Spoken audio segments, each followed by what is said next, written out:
Here we are. Oh, and with Finley. Hi, Finley. Oh, okay. So, a friend from the office brought up that an intro of some sorts would be appropriate in who we are and why we're doing this podcast. It's normally how relationships are built. You're right. What do you mean by relationships? Relationships with the people listening? I think in all sense, like you don't start something anywhere without introducing yourself, right? No, the first thing I say to everybody that I see is that they're a failure. I've experienced that. Wait, what? With you. No. That's like one of those like point one finger at someone, point three back at yourself type of thing, you know? Dang, I haven't heard that in a while. So I might be like, I'm a failure, but like I'm pointing one at you. Like I would never go up to someone and be like, you're a failure. Everything is my fault. Yeah, no. Dude, that's definitely one of those. Everybody gets mad because I'm like, that's like a saying of mine is everything is my fault. And yeah, you don't say that around a 4 or 5 year old. It doesn't sit well. And you don't say it around your girlfriend either. You don't say it around anybody, to be honest, because anyone you care about, because it tends to, at least from what I've seen, it tends to backfire. Because you don't want other people to be like suffering. And for you, it works, or for me, it works because it reminds me that this is in my control. I don't need to sit here and pity and wallow in what's going on. But that's what it means when I say it too. Do you feel bad that I say that I'm saying it? Because you say it like this. And I'm like, no. But I say it, I'm like, everything's my fault. And I'm like, let's do this. Like, let's solve this. And you're like, everything's my... And I know, like, you laugh afterwards, so I know you're kind of, like, joking as you say it. I am. But it still hurts. Aww. Oh, to see sad. Oh, you just care. Yeah. It's my fault. Everything's my fault. Okay. So anyways, Robert. Sammy. We are Ommies. We're Ommies. We're Ommies. At this point, yeah, we're Ommies. We're Ommies? Oh, does it have like a special meaning to it? Ommies? Well, Ommies is actually because like, let's be homies. But then I would invite people to my yoga classes. And so I'd be like, let's be Ommies. Okay. There you go. I like puns. I like it. Is Finley an Omi? Finley's an Omi. Finley's an Omi. I think all doggies are Omis by default. I like that. It's like all dogs go to heaven, just by default. Yeah. So we haven't even, we've been going around as far as, because we've had this idea 2 weeks maybe, and we've just kind of like go execute. And I've had a lot of failure and soul searching in the business realm. So. And I've had a lot of failure and soul searching in the real life realm. We're both failures. Yeah, proudly. We are failures. That's right. And I guess, and the reason I didn't even like bring this, because I was kind of, I put this idea, not necessarily idea, it's not like a big grand idea of introduction. I have like 3 bullet points here that I wanted to talk about. And anyways, going back to the business failures, each failure, you kind of learn something new. And from my past, I've learned that I haven't niched down in a specific realm. And the more you niche, the more you can tailor your message to a specific audience, the more value that you can provide. And for me, what I see this being, and again, why I didn't bring this up to you, because I wanted to see on camera what you thought of this and where my idea has been going. I love doing this.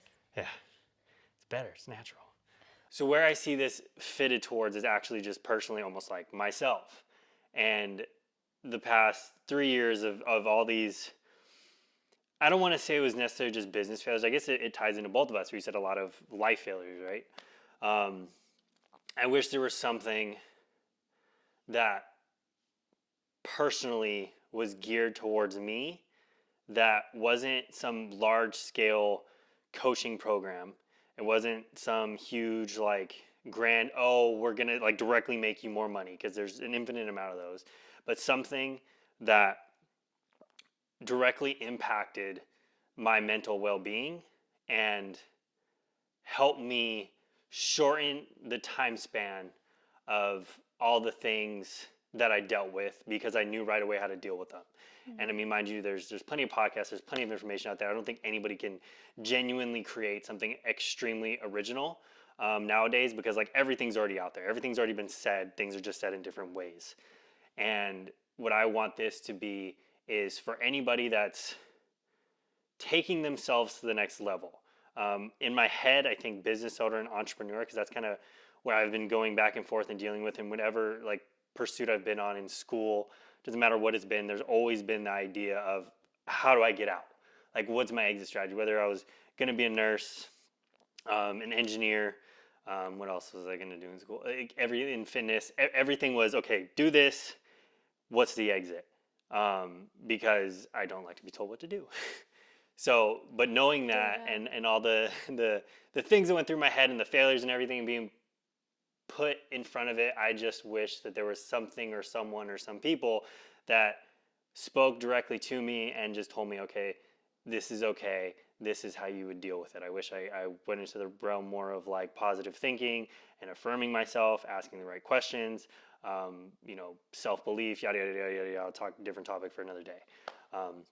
So that's what I want this to be. That's what I want Ommies to be. That's what I kind of am tailoring my message towards, is helping people that not necessarily are just kind of like, I'm here and I'm okay, but like I want my mental health to be better. But somebody that's actively like trying at the point that they are, that they want to make a huge change in their life, a scary change, knowing any change. If you don't know this, then I'm going to tell you this right now. I mean, maybe this isn't true across the board, but say like 95% of the time, if you're making a big change, you're going to fail a lot.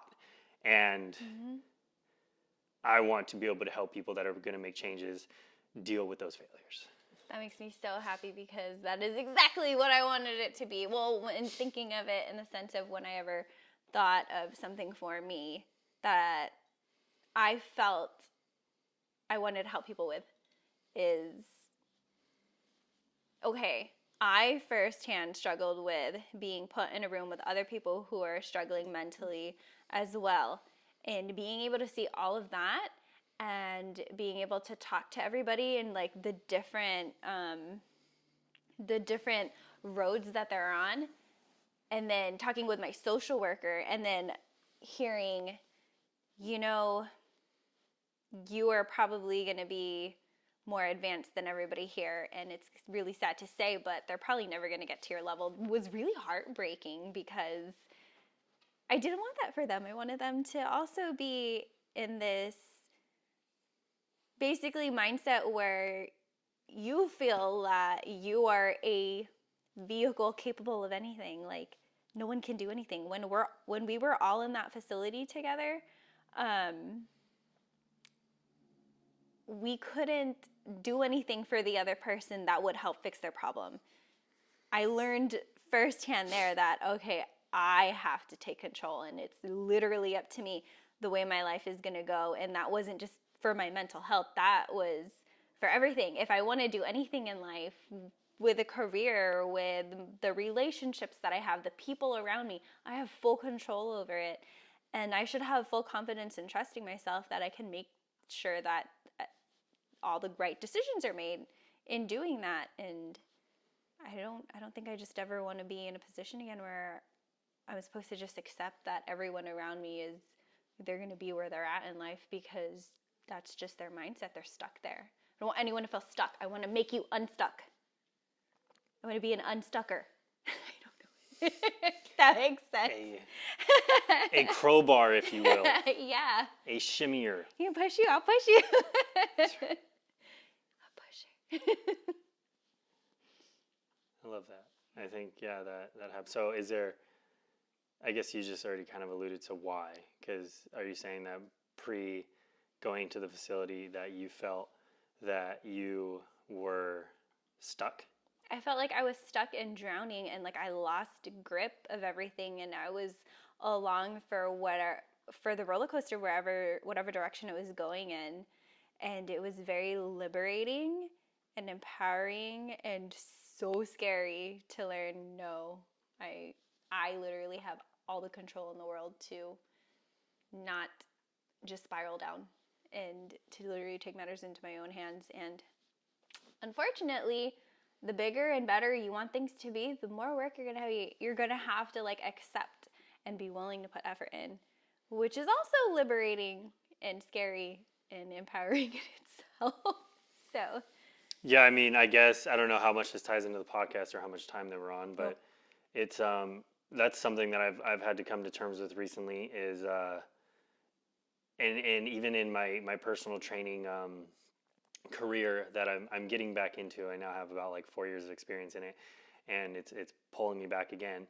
And originally, you know, I was doing, not originally, but what I'd been doing for the past whatever like 9 months was real estate. And it wasn't until recently that I realized that it was all just focused on money, money, money, money, money. yeah, And now it's so easy for me. It's only been 2 weeks, but because this is something which is really interesting that we both kind of like align with this. Of course we do. It's kind of a reoccurring trend here. That it's so easy for me to like get into the headspace of do this work, do this to get to this outcome. Like there is no friction ever, and it's amazing. I think that's, I mean, if there's any tangible advice from this, since we are unstuckers. Who are we? Ommies! Ommies, okay. Who do we help? Stuck people. People who are stuck. Yeah, it's the number one, I think, factor of getting unstuck is just making sure that you're doing something that's worthwhile and don't necessarily, and you know, who am I? Like, I'm not anything to maybe even essentially be giving advice at this point. Like, I don't have a huge successful business. I believe I will. I really do believe I will, especially now because I know what my intent is, and it's not. Yes, there's monetary goals like with it, but I also understand that monetary value is aligned with how much real value that you're giving to other people. You're not going to get rich if you're not helping a mass amount of people. So if there's anything from this, I guess a lesson in this podcast, a lesson would be do what fulfills you and you know that you can do no matter what. Like I think it was Steve Jobs I was just listening to this morning saying that like any rational person, like if you don't love what you do, any rational person is going to give up because it sucks. It's just rational thinking. Why am I doing this? This is terrible. You have to have a really strong demeanor to do something that sucks and do it long term. There's people that can do it. There's a lot of very successful business people that'll tell you. You can look them up on YouTube and they'll say, no, it doesn't matter. Just do it. Follow the money. Like follow the money. And there's some merit to it to where like you can't just be dumb about what it is that you're doing. You have to follow, I guess, like a plan and a roadmap. You have to be intentional. But you have to like the underlying. What I was just learning about this too. First principles. It was like breaking things down to the bare roots of something in the way that you kind of believe it. And I don't fully understand the concept yet. But essentially, it's like what are the roots of what it is that you're trying to build? Like the roots has to be something that is a stable base that you can stand upon. And this is something that we both stand upon. Yeah. Unstucking. So yeah, like that's realistically what it is. Is there anything else that you want to add to what you want this to be other than we are adhesive remover? I think it's kind of selfish. Like when you think about it, well, okay, now that you've said all that and I've had to think about it, it's kind of I feel kind of selfish.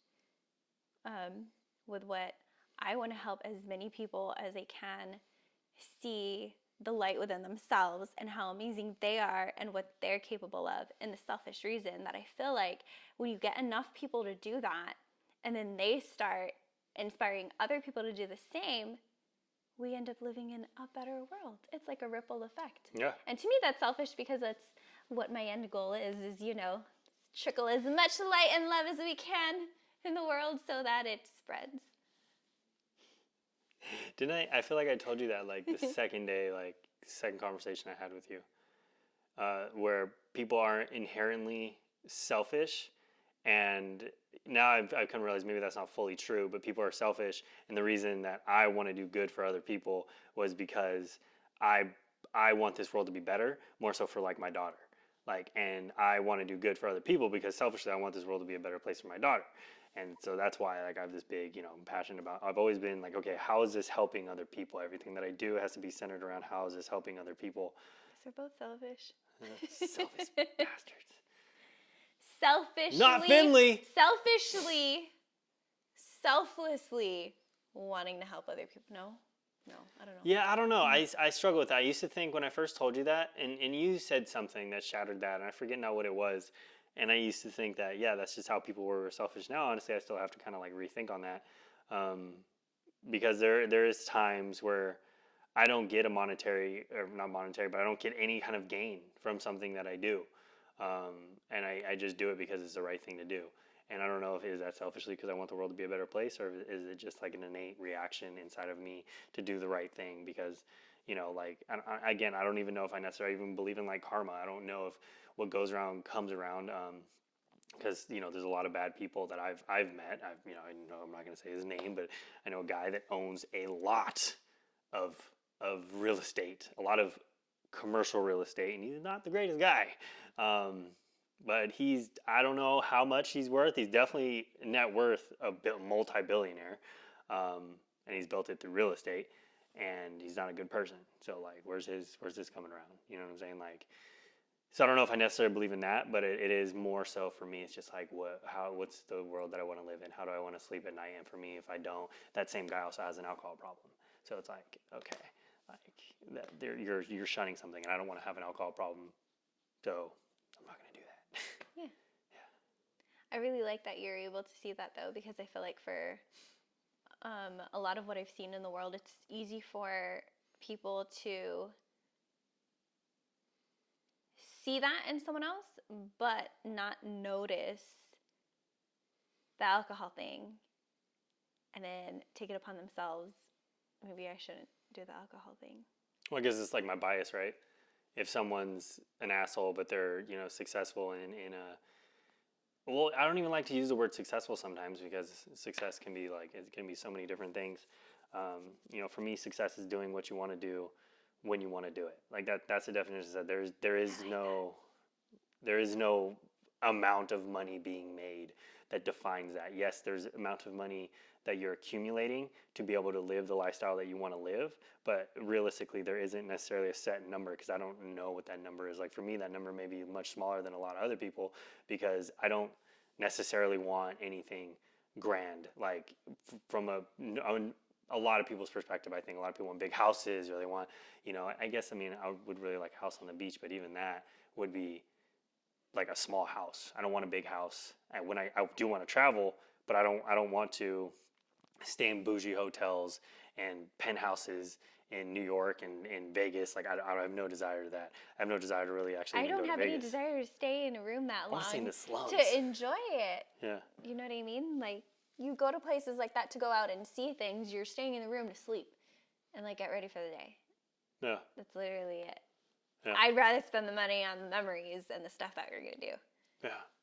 Right, but I don't even like even with that though. I don't think I'm the type of person that's like, oh, let me spend a bunch of money on these excursions, unless it was like maybe like a tour of the city or something. Mm-hmm. But like, I would much rather. Some of the best times in my life have been. I've just been plopped into somewhere and been told, all right, what's gonna happen? I don't know. I'm gonna go figure it out. And that's like not knowing what's gonna happen and just like sparking conversations with people. Mm-hmm. Honestly, like one of the best times of my life was when I was in Portland, and I was waiting for my bus. A plane landed, and I was in Portland from noon on whatever day it was, say Friday, until Saturday at 8 a.m. So I was literally there for almost 24 hours. I had no place to stay because it was during a solar eclipse that was happening. So everything was booked, even the hostels, everything was booked. So I was like, okay, I'm just staying up all night and figuring it out. That's it was exciting. A freaking good time. How people I met. How funny is it that we were both in Oregon for that? Yeah. For that solar eclipse. That was when we became like one. We just didn't know. But yeah, I guess that's a good like Shows us our hippie, shows everybody our hippie sides, you know, whatever. I guess, right? Yeah. Dang. Shows what we want, because that realistically is. I mean, how much can you put about us in one short 15-minute thing? But I guess that's what I just wanted to put out there is like, this is what it is what we want to do. And yeah, we hope all you folks, enjoy what we put And out get there. something out of it. Yeah, that's the hope. Like unstuck yourself. Learn through our failures and our lessons. And some of them, a lot of them, may not work for you, and that's okay. But hopefully, our thoughts will help you think about something, either help you, get unstuck, or help you think about something in a different way. Mm-hmm.